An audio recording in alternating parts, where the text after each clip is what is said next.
Hi guys, welcome back to my YouTube channel. It's your favorite girl Auli. I'm a Nigerian content creator who lives in Canada. If you're new here, you're welcome. If you're an old subscriber, thank you so much for all your love and support. So guys, if you're not yet subscribed to my channel, please subscribe to my channel to grow my YouTube channel. Please always leave your comments, your thoughts in the comment section. Like the video, share this video with your family and friends. You never know who may need the video, so please share my video. So guys, I want to thank you for all your love, your congratulations in my previous video. I really appreciate it. It was very thoughtful of you guys. So today is gonna be a chit chat video. As you can see, I'm dressed for work. I'm working a night shift today, but I saw this post on Instagram. Actually, somebody sent me this post on Instagram via WhatsApp, and I was reading the post. I just thought that come here and discuss with you guys. So the person said, hi NIC, I would like to share an incident with your followers so that people on the same table can learn. One of my friends was supposed to land in Pearson Airport, that's in Toronto, yesterday, and in fact I was at the airport to pick him up. I waited for more than 6 hours hoping for him to come out, but there was no sign of him.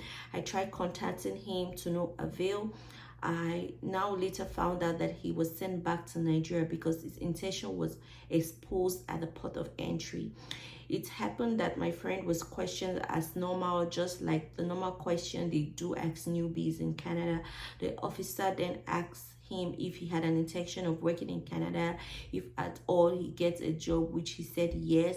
And he started saying he has been applying for jobs before landing, and some of his friends already promised him some under the table jobs. That was how he started saying all what he wasn't supposed to say out of excitement. And he said the officer was also playing along and asking him further questions. He said after the whole conversation, they asked him to go and wait inside one room, and after much back and forth, he knew something wasn't right and also knew he had fucked up. He said the next thing they told him is he needs to join the next flight back to Nigeria, as they are confused his purpose of visit will be defeated and he isn't a good law-abiding individual. This was how he was sent back home. Poor me, I didn't know in time that I was only waiting aimlessly, not knowing the person I came to pick up has been sent back home. I am even lucky the guy didn't mention my name. If not, maybe I would have been arrested at the airport easily without committing an offense. Any offense. The guy just landed in Nigeria and was just gisting me the whole incident. He even said they seized his phone, went through his chats, and found some conversations of some of his friends here in Canada promising him some kind of illegal jobs. He said they requested for those people's details, including their addresses here in Canada. I'm just saying this to create awareness for people to be careful and be mindful of how you chat with those coming via visitor's visa and having other ulterior motives other than their purpose of coming to Canada. Don't let anyone put you into trouble. Remember, Canada has a database and has everyone's information readily available to them. My friend's visa was cancelled on the spot. I'm glad my input in all this was the offer I made to pick him up, and he wasn't going to stay at my place because I share space with students. And my advice to those who are on this table, don't attempt to go against the rules. If you are caught, that will be the worst nightmare of your life. Don't blow your chances of coming to Canada freely. My guy can never be granted Canada visa anymore because he already broke a record. Just my 2 cents. So reading this, you can see that probably his friends promised to give him under the table jobs for him to come to Canada, maybe make some money before he can actually get a real job with sponsorship. I don't know what the plan was, but you can see from what I've read. I just want to say this. I understand that Canada made a law and said that if you have a visitor's visa coming to Canada, and you can change that visitor's visa if you have a job with sponsorship, maybe LMIA sponsorship or LMIA exempted jobs that wants to sponsor you, then actually you can stay in Canada and do this job and it will be converted for you to a work permit. Just because that law was placed there doesn't mean you are still not a visitor. I don't know if you understand me. Let me rephrase that. So just because Canada says if you come to Canada and you have a job offer, then you can change it to a work permit. Just because Canada have that law doesn't mean that you are still not a visitor in Canada. So you come in and see, the border officers have a way of telling if you're lying or not, you know. And especially for newbies, people that have never left their country, that they're just new to a country, they're coming to Canada, they don't have maybe previous travel experience, they're going to ask you a few questions. What is your purpose of visit? And you already know your purpose of visit. If your purpose of visit is that you came to stay with your family for 2 weeks, or you came for vacation to see maybe Niagara Falls, or you just basically came to enjoy yourself in Canada, just be straight and direct. I came to visit my sister in Canada for 2 weeks. After 2 weeks, this is my return ticket. I'll be going back home because I have a job waiting for me. Simple and short. You don't have to go on and start saying this, that, this, that. It is even illegal for you to want to come to a country and break their immigration laws. Why do you want to come to a country and start to do under the table jobs? I'm not judging anybody. But what I'm trying to say is that if you're coming to a country, you should know what is right and what is wrong. You should know the law. It is illegal for you to go to a country and want to start to work under the table. You want to be taking cash jobs. You don't want to pay tax. Why do you want to do that? Why would anybody want to do that? I even saw a story, another post of a lady saying she came to Canada. She's a civil engineer. She came to Canada and she got a job as a farm worker.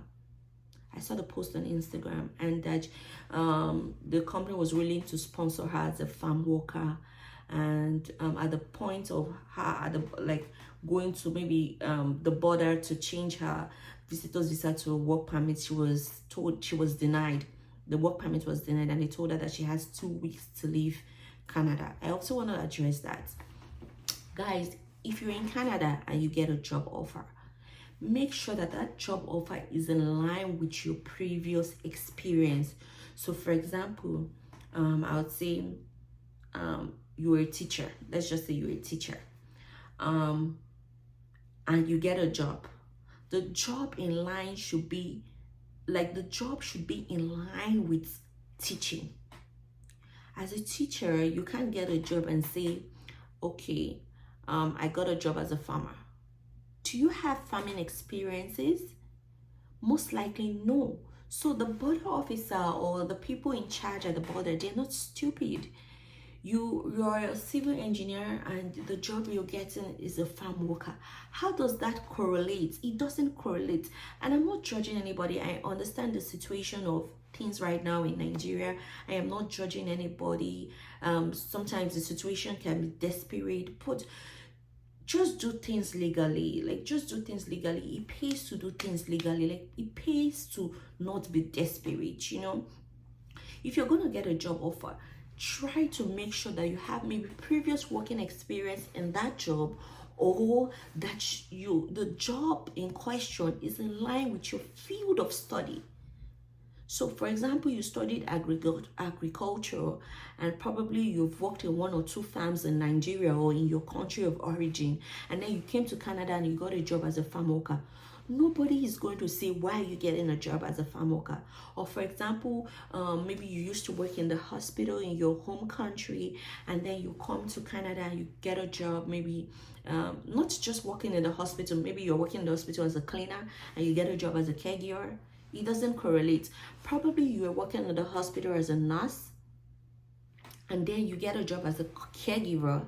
I think that is much better, because you can tell them that I have previous working experience that match care, and I'm going to work towards getting my nursing license so I can practice. Because I have a lot of friends that are nurses back home, but now they're working as caregivers until they can be able to get their license and actually work as nurses in Canada. That is understandable, but not from engineering to caregiver, or engineering to farm worker, or engineering to fish farmer. Or it doesn't correlate, guys. It doesn't correlate. I understand that maybe the situation is not very favorable in your country or where you're coming from. I understand that, but I want you guys to know that it pays to do things the right way. It pays to do things legally. Don't I understand sometimes agents will tell you, and that is why it is not good to use an unlicensed agent, like an agent that is not licensed by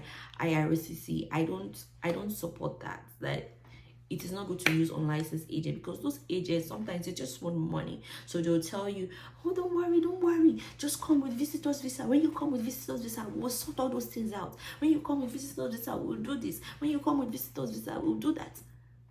Please don't do that. Please, guys, don't do that, because it's gonna be very painful that you already got the visitors visa, you came to Canada, you paid your tickets, you flew here, and at the end of the day you're not allowed into Canada and you're just sent back home. I feel it's just a waste of money, it's a waste of energy, it's a waste of time. So guys, please don't do that, and I'll see you guys in my next video. If you like this video, please give it a like, subscribe to the YouTube channel. This is just a chit chat with you guys. Share this video, it may just be important for somebody. Leave your thoughts in the comment section, and I'll see you in the next one. Bye. Thank you for watching.